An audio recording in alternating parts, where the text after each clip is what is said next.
ভাই আমরা দেখলাম ব্রিগেডের মাঠে একজন চিকেন প্যাটিস ব্যবসায়ী চিকেন প্যাটিস বিক্রি করছিল বলে তাকে আক্রান্ত করা হলো, কিন্তু যাদের নামে অভিযোগ হয়েছিল একেবারে সকালে অ্যারেস্ট হলো, সন্ধ্যার মধ্যে তাদের জামিন হয়ে গেল, কি বলবেন? একজন চিকেন ব্যবসায়ী নয়, একাধিক চিকেন প্যাটিস ব্যবসায়ীর উপরে আক্রমণ নেমেছে। শেখ রেজাউলকে যেমন আক্রান্ত হয়েছে, সাথে সাথে শ্যামল মন্ডলকেও আক্রমণ করেছিল। কিন্তু শ্যামল মন্ডলের বিষয়টা পরে জানাজানি হওয়ার পরে সেইভাবে অতটা চর্চা হয়নি। কিন্তু প্রশ্ন এখানে, কেন এভাবে আক্রান্ত হতে হবে? পশ্চিমবাংলার ধর্মপ্রাণ মানুষ, ধর্মনিরপেক্ষ মানুষ বিজেপির এই অত্যাচারের হাত থেকে বাঁচার জন্য, বিজেপিকে আটকানোর জন্য ভোট দিয়ে তৃণমূলকে নিয়ে এসেছে। সেই তৃণমূলের আমলে এইভাবে আক্রমণ করবে, এটা মেনে নেওয়া যায় না। আমি যদি এবার কেউ বলে যে ওখানে হচ্ছিল, এখানে বিক্রি করা উচিত অনুচিত, ভাই তাকে তো বলে পাঠিয়ে দিয়ে দরকার ছিল, ভাই এখানে বিক্রি করবে না, সরে যাও। আমরা অনেক প্রোগ্রাম করে দেখবে, প্রোগ্রামের মাঝে এসে চা, চিড়ে ভাজা, তেলে ভাজা, চপ, হ্যান ত্যান বিক্রি করে। আমরা মানবিকতার দৃষ্টি থেকে তাকে, ও যা করছে কোনো দুটো পয়সা ইনকাম হবে। কিন্তু প্রশ্ন এখানে যে প্রথমে তো গ্রেপ্তার করতে লেট হলো, যখন ভারত পশ্চিমবাংলার সংখ্যালঘু থেকে সংখ্যাগুরু সবাই এটা নিয়ে চিৎকার করতে শুরু করলো, এটা অন্যায় হচ্ছে, এটা অন্যায় হচ্ছে, তখন লোক দেখানো মমতা ব্যানার্জি অ্যারেস্ট করলো। মমতা ব্যানার্জি সম্পূর্ণরূপে হিন্দু ভাইদের কাছে আত্মসমর্পণ করে নিয়েছে, কারণ ভোটের দরকার। মুসলিম ভোট পকেটে ভরে নিয়েছে, এখন হিন্দু ভোটের দরকার, সেই জন্য হিন্দু ভাইদের মন পেতে হবে। আর না অ্যারেস্ট করলে মুসলমানরা ক্ষিপ্ত হয়ে উঠছিল, সংখ্যাগুরুরাও ক্ষিপ্ত হয়ে উঠছিল, তো এদের মলম লাগাতে হবে আর এদেরকে বাড়তে দিতে হবে আলাদা। সেই জন্য কি দেখলাম, যত দেরি করলো গ্রেফতার করতে, তত তাড়াতাড়ি জামিন পেয়ে গেল। কি কি ধারা দিয়েছিল আমরা ভুলে যাচ্ছি না। ওয়াকফ সংশোধনী আইনের নামে মিথ্যা মামলা দিয়ে এখনো অনেক মুসলিম ছেলেকে জেল খাটাচ্ছে মমতা ব্যানার্জি। ওয়াকফ নিয়ে আন্দোলন করতে গিয়েছিল, আমার নামে 5টা মিথ্যা মামলা দিয়েছিল, জামিন অযোগ্য মামলা, এই মমতা ব্যানার্জির পুলিশ। আর আজকে মমতা ব্যানার্জির পুলিশ কি করছে, মানুষজন দেখুক যে আরএসএস এর কথায় কিভাবে পশ্চিমবাংলা সরকারটা চলছে। মানুষকে ডিসাইড করতে হবে কোনটা তারা চুজ করবে। বিজেপি তৃণমূলকে হারাবে, আরএসএস কে পরাস্ত করবে, না আমাদের মতো যারা সেকুলার ফোর্স তাদেরকে পরাস্ত করবে। মানুষ ঠিক করুক, এই দুদিন দেখতে লাগতো না আমাদের। তাই মানুষকে বলবো, এই মমতা ব্যানার্জি সম্পূর্ণরূপে এখন মুসলমানদের ভোটকে বিজেপির ভয় দেখিয়ে পকেটে ভরে নিয়েছে। এখন হিন্দু ভাইদের ভোট লাগবে, হিন্দু ভাইদের মন পেতে হবে। সেই জন্য সমস্ত ক্ষেত্রে দেখুন দীঘা থেকে দার্জিলিং মন্দির তৈরি করতে ব্যস্ত।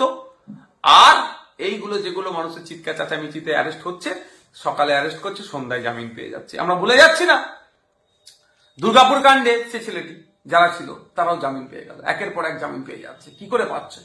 যেখানে মিথ্যা মামলায় 3 মাস করে 6 মাস ধরে আটকে রেখে দিয়েছে, সেখানে কিভাবে জামিন পেয়ে যাচ্ছে? ভাইজান, এই ব্যবসাদাররা যারা গ্রেপ্তার এবং মারধর করার গ্রেপ্তার হলো, মুখ্যমন্ত্রী তিনি প্রচার করছেন, দেখলেন তো গ্রেপ্তার করে দিলাম, তারপরে কিন্তু জামিন পেলেন, কি বলবেন? দেখলেন তো গ্রেপ্তার করে দিলাম বললে মমতা ব্যানার্জির ফেসবুক পোস্টে এটা আলাদা করে, তাদের পার্টির ফেসবুক পোস্টে আলাদা করে ভিডিও পোস্ট হয়েছে। যখন পোস্ট করেছে তার আগে আবার জামিন পেয়ে গেছে।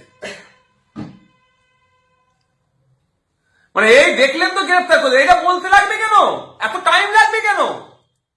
এত মানুষকে লেখালেখি, আমাদের মতো মানুষের লেখালেখি করেছে বলে চাপে পড়ে অ্যারেস্টটা করেছে। কিন্তু কতক্ষণ প্রকাশ্য একটা মানুষকে মব লিঞ্চিং হচ্ছিল, মেরে ফেলতুল মানুষটিকে, ভাগ্যক্রমে বেঁচে গিয়েছে। তার বিরুদ্ধে কি কি সেকশন লাগিয়েছে মমতা ব্যানার্জির পুলিশ? পাকামো হচ্ছে। সরকারের পক্ষে পিপি কি করছিলেন? 1 লাখ টাকা মাইনেতে রাখা হয়েছে, কি করছিলেন তিনারা? পাকামো হচ্ছে।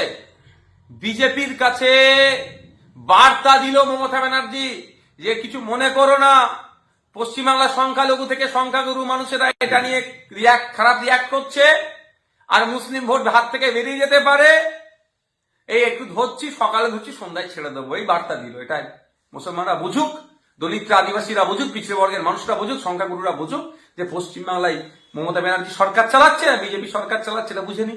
যিনি মেরেছিল তাকে গ্রেপ্তার করে ছেড়ে দিয়েছে, কিন্তু তিনি আবার পাল্টা সেই প্যাটিস ব্যবসায়ীর বিরুদ্ধে কেস করেছে।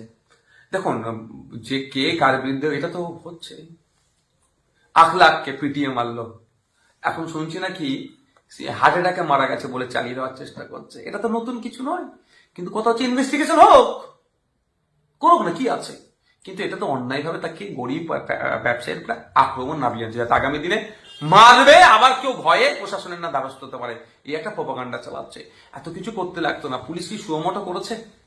পুলিশের উচিত ছিল সুমোটো করে এই বিরুদ্ধে ব্যবস্থা গ্রহণ করা, তার ব্যবস্থা গ্রহণ করেন, গরিব মানুষের ওপরে আক্রমণ করছে। এটা বেশি দিন আর চলবে না। শুভেন্দু অধিকারী আবার ওরা জেল থেকে বার হওয়ার পরে আবার ফুলের মালা দিয়ে আবার তাদেরকে সম্মান দিচ্ছে। শুভেন্দু বাবুদের আর কোনো জায়গা নাই।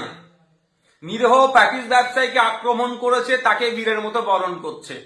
মানে এটা সমাজ থেকে কোন জায়গায় পৌঁছাচ্ছে এদের। শুভেন্দু বাবু বর্তমান যে দলে আছে সেই দলের আপনার হিস্ট্রি দেখুন। সেই দলের হিস্ট্রি দেখলে দেখতে পাওয়া যাবে যে গুজরাটে বিলকিস বানু নামে একটি মেয়েকে গণধর্ষণ যারা করেছিল, তারা যখন জামিন পেয়েছিল তাদেরকে এরাই মালা পরিয়েছিল। যারা খুনের আসামি তাদেরকে এরা মালা বেরিয়েছে। এই ধরনের ঘটনা খুঁজলে পাওয়া যাবে। যারা অন্যায় করছে, হিংসার সাথে যারা জড়িত, তাদেরকে যখন জেল থেকে ফিরে আসে তাদেরকে মালা পড়াই।